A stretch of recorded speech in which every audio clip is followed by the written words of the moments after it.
হেৰি ছোৱালী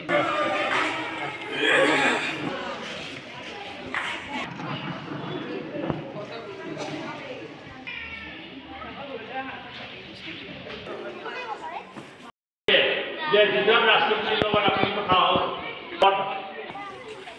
অনা হৈছিল দুখন লাগে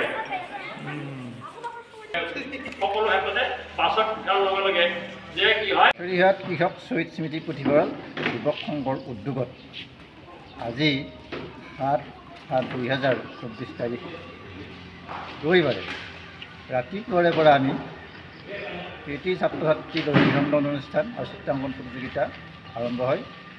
পোনপ্ৰথমতে ৰাতিপুৱা ঠিক ৭:৩০ বজাত সামূহিক চাফাই এই চাফাই অভিযানৰ তদাৰক কৰে আমাৰ স্থানীয় পথাৰত কৃষক শ্বহীদ পুথিভঁৰালৰ এজন সক্ৰিয় কৰ্মী আহাদ আলীয়ে প্ৰথম চাফাই কামৰ অৱলম্বন কৰে আৰু তাৰ লগে লগে ৮ বজাৰ লগে লগে কৃষক শ্বহীদ স্মৃতি পুথিভঁৰালৰ সমূহ বয়োজ্যেষ্ঠ হওক যুৱক হওক সকলোৱে অংশগ্ৰহণ কৰি পাথৰীয়া কৃষক শ্বহীদ স্মৃতি পুথিভঁৰাল প্ৰাংগণত বৃক্ষৰোপণৰ কাৰ্যসূচী মুকলি কৰা হয়। প্ৰথম কাৰ্যসূচী মুকলি কৰে কৃষক শ্বহীদ স্মৃতি পুথিভঁৰাল আৰু যুৱক সংঘৰ উদ্যোগত কৃতি ছাত্ৰ ছাত্ৰীসকলৰ যি অভিনন্দন অনুষ্ঠান আৰু চিত্ৰাংকন প্ৰতিযোগিতা ইতিমধ্যে অনুষ্ঠিত কৰা হ'ল। আজি ৰাতিপুৱাৰ পৰা এই অনুষ্ঠানত আমি প্ৰায় ব্যস্ত আছোঁ।